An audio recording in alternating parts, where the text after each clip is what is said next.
Stephen Blaney, Conservative Leadership, and the niqab. I'm Brian Lilly with the Rebel.media. Stephen Blaney, the former Conservative Minister of Public Safety, has thrown his hat into the leadership ring. He's a bona fide contender for the leadership. He submitted his paperwork, he submitted his fees, he is going to be on the debate stage, and he wants you to know that one of the things that he will do is defend Canadian identity. In Blaney's first policy rollout, he tried to one-up Kelly Leitch and said, if elected, he would bring in a bill that would say you can neither vote with a niqab on or receive public services with a niqab on. Now, these were government policies under the Conservatives and, for the most part, non-controversial with the public, but very controversial with the media.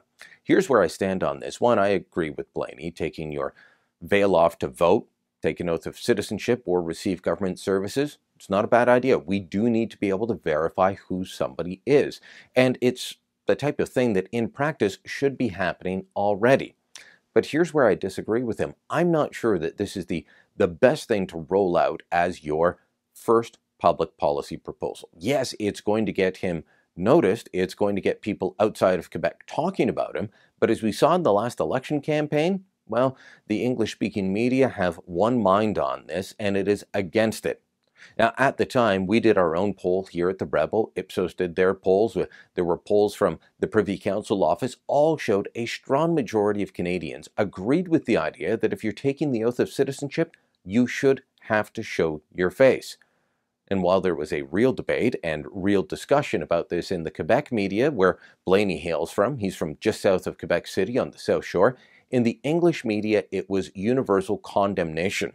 They still run with the idea that the Conservatives lost the last election over the niqab issue. That is complete and utter balderdash. There's no basis for that in reality, but it is part of the received wisdom for the English-speaking media. So what's going to happen to Blaney?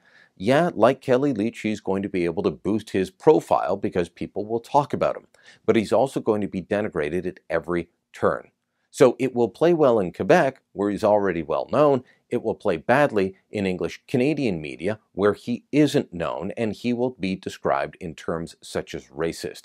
It's not that I disagree with Blaney's policy, it's that maybe it wasn't the best way to go forward. Now, several Conservative candidates have come forward and say they disagree with him on this sort of thing. They're attacking him.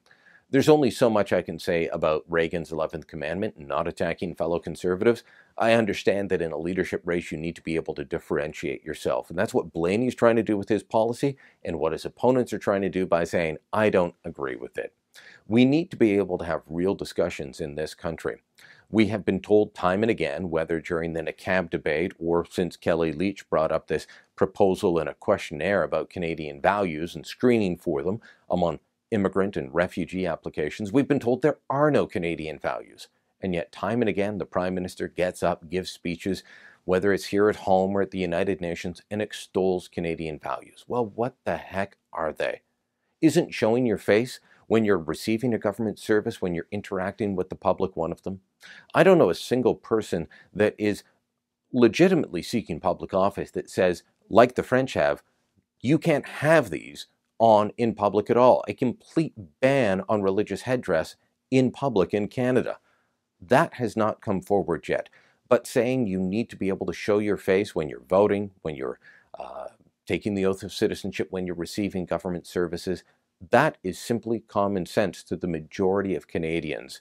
We need to be able to have these open and honest discussions. Unfortunately, the media in English Canada isn't ready for that. And for that matter, and that matter alone, Stephen Blaney's first public policy proposal is probably going to fall flat when it comes to the public writ large.